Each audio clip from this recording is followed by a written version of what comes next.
یا کرائے پر لینے کے لیے بعض آڈیو ویڈیو دکانوں پر کثرت سے جاتے ہیں، اور پھر کسی جگہ انہوں نے اڈے بھی بنائے ہوئے ہوں گے جہاں جا کر وہ ان کو دیکھتے ہیں۔ اسی طرح اور بہت سی باتیں وہ سطح سے نیچے چلتی ہیں، لیکن ان کی علامتیں سطح سے باہر پھر رہی ہوتی ہیں، اور یہ ہو نہیں سکتا کہ ایک سمجھدار انسان ان باتوں کو دیکھ کر معلوم نہ کر سکے کہ کیا ہو رہا ہے۔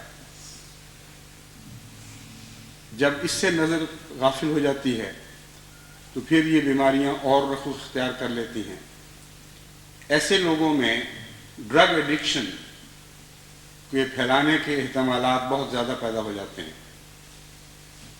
اگر تو طبی طور پر یہ عوامل آگے بڑھ رہے ہوں تو اس میں وقت لگتا ہے اور تیزی کے ساتھ معاشرہ خراب نہیں ہوتا، لیکن اگر اس صورتحال پر بعض فتنہ پرداز گہری نظر رکھتے ہوئے ان برائیوں کو بیرونی مدد دے کر آگے بڑھانے کی کوشش کریں تو پھر خطرہ پیدا ہو جاتا ہے کہ معاشرہ بڑی تیزی سے ان بدیوں کے شکار ہو جائے۔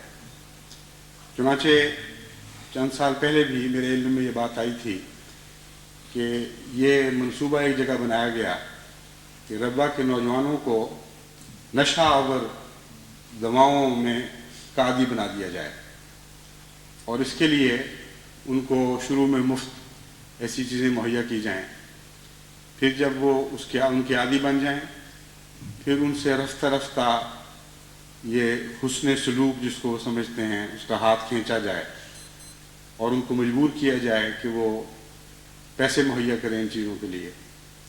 پھر اس کے نتیجے میں چوریاں شروع ہوں گی، ڈاکے شروع ہوں گے، ایسے گروہ بن جائیں گے جو ہر قیمت پر روپیہ حاصل کر کے اپنی اس عادت کو تسکین دینے کی کوشش کریں گے۔ چنانچہ ان اطلاعوں کی توثیق بعض دفعہ اس طرح بھی ہوئی کہ بعض خواتین نے مجھے خط لکھا کہ ہمارا بچہ پہلے تو بے باک ہوا تھا، اب حالت یہ ہے کہ گھر کے پیسے چوری نہیں بلکہ زبردستی چھین کے لے کے جاتا ہے، اور بعض دفعہ چاقو دکھا کر بھی جب مجھے اکیلا پاتا ہے تو ڈراتا ہے کہ میں تم پر حملہ کر دوں گا یا تم سے سختی کروں گا جس قسم کی بھی مجھ سے ممکن ہے، مگر ہر طرح تم نے مجھے پیسے ضرور مہیا کرنے۔ ایسی مائیں بھی ہیں جو ایسی اطلاع دے دیتی ہیں، لیکن بہت سی ایسی مائیں بھی ہوں گی جو اطلاع نہیں دیتی، جو سمجھتی ہیں کہ ہماری عزت پر حرف آئے گا، یا اپنے بچوں کی محبت میں اندھی ہو چکی ہوتی ہیں اور ان پر وہ پردے ڈالتی ہیں۔ بعض مائیں ہیں جو بچوں کے باپ کو بتا دیتی ہیں، بعض ان سے بھی مخفی رکھتی ہیں، یہاں تک کہ بیماری حد سے بڑھ جاتی ہے۔ بہرحال جب ان باتوں کی اطلاعیں ملنی شروع ہوئیں تو جس حد تک بھی ممکن تھا ان کے خلاف انسدادی تدابیر اختیار کی گئی، لیکن اس وقت جو انسدادی تدابیر میرے ذہن میں ہیں ان کا تعلق پکڑ دھکڑ سے نہیں ہے۔ میرے ذہن میں جو امور عامہ کا تصور ہے، یا امور عامہ سے مراد صرف نظارت امور عامہ نہیں، ہر جماعت میں امور عامہ کا شعبہ قائم ہے، وہ سیکرٹری جن کا ان کاموں سے تعلق ہے وہ سب اس وقت میرے مخاطب ہیں۔ آپ کا کام یہ نہیں ہے کہ آپ انتظار کریں کہ یہ بیماریاں بڑھ جائیں اور ضرر رساں اس حد تک ہو جائیں کہ ساری سوسائٹی ان کا دکھ محسوس کرنے لگے۔ جو ملوث ہیں وہ تو تکلیف اٹھائیں گے بہرحال، جو ماحول ہے بعض دفعہ وہ بھی متاثر ہو کر تکلیف اٹھانے لگ جاتا ہے۔ اس وقت پھر اچانک بعض جگہ بیداری پیدا ہوتی ہے اور کہتے ہیں ان کے خلاف کارروائی کی جائے، ان کو جماعت سے نکالا جائے، ان کو پولیس میں دیا جائے، اور کئی قسم کی تدابیر اختیار کی جاتی ہیں، مگر وہ وقت دراصل اصلاح کا وقت نہیں ہوا کرتا۔ اس وقت معاملہ ہاتھ سے گزر چکا ہوتا ہے۔ اسلام کا جو تصور قرآن کریم نے پیش کیا اور حضرت اقدس محمد مصطفیٰ صلی اللہ علیہ وآلہ وسلم نے اپنی سیرت میں عملی نمونے کے طور پر دکھایا وہ عام دنیا کے مواخذے کے تصور سے بالکل مختلف ہے۔ وہاں برائیاں ابھی جڑ بھی نہیں پکڑ چکی ہوتی، کوشش کر رہی ہوتی ہیں، تو ان کے خلاف انسدادی کارروائی شروع ہو جاتی ہے، اور تمام تذکیر کا نظام جو قرآن کریم میں ملتا ہے اور جس کو ہم نے سنت کی شکل میں حضرت اقدس محمد مصطفیٰ صلی اللہ علیہ وسلم کی سیرت میں جاری دیکھا ہے، وہاں آپ کو پھل کا انتظار کرتے ہوئے لوگ دکھائی نہیں دیں گے، یعنی کڑوے پھل کا انتظار کرتے ہوئے لوگ دکھائی نہیں دیں گے۔ آپ کو ایسے مدبر دکھائی دیں گے جو یہ نظر رکھتے ہیں کہ بیج کہاں گرا ہے اور وہ کون سی زمین ہے جو اس کو نشو و نما دینے کے لیے آمادہ دکھائی دیتی ہے، اور وہاں سے اس کی بےخچنی کی جاتی ہے۔ سب سے پہلے جیسا کہ میں نے بیان کیا تھا، یہ برائیاں نیت پر حملہ کرتی ہیں اور پہلے نیت بگڑا کرتی ہیں۔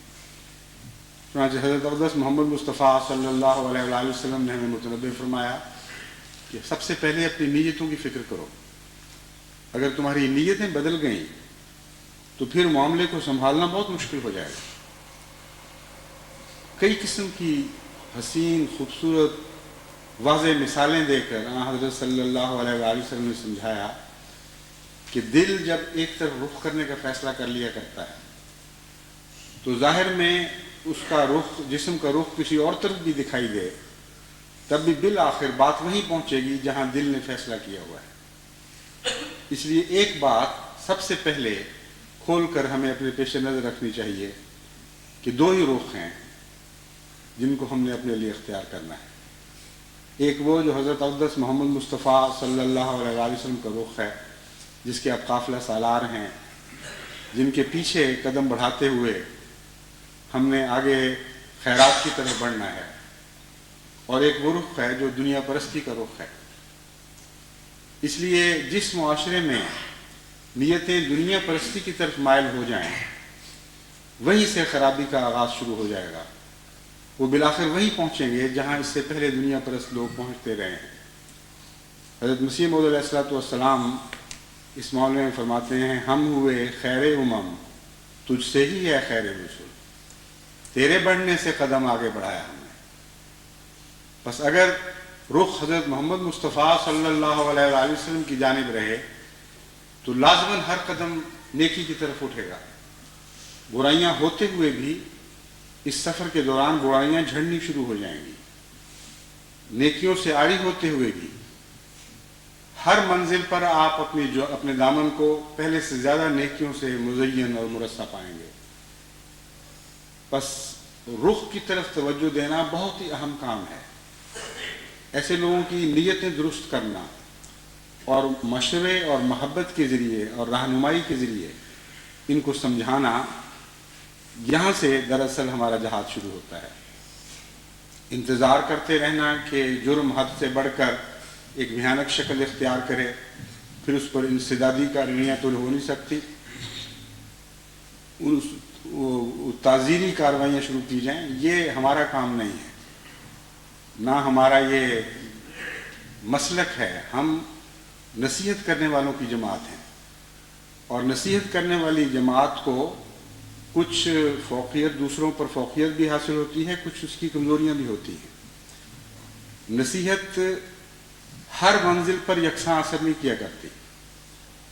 نصیحت چونکہ زیادہ تر انسدادی کارروائی سے تعلق رکھتی ہے، اس لیے بیماری ابھی آغاز میں ہو تو نصیحت کو اس کے اوپر بہت زیادہ رسوخ حاصل ہوتا ہے، بہت زیادہ قوت حاصل ہوتی ہے، اور جب بڑھ جاتی ہے تو جتنی بیماری بڑھتی ہے اتنی نصیحت نسبتاً کمزور اثر دکھانے لگتی ہے۔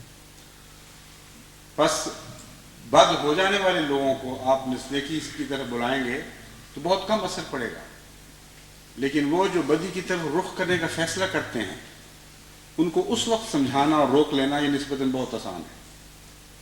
اس لیے شروع سے ہی ان امور کی طرف توجہ ضروری ہے، اور پھر اس طریق پر توجہ چاہیے جس کو جو طریق قرآن کریم نے بیان فرمایا ہے۔ اللہ تعالیٰ فرماتا ہے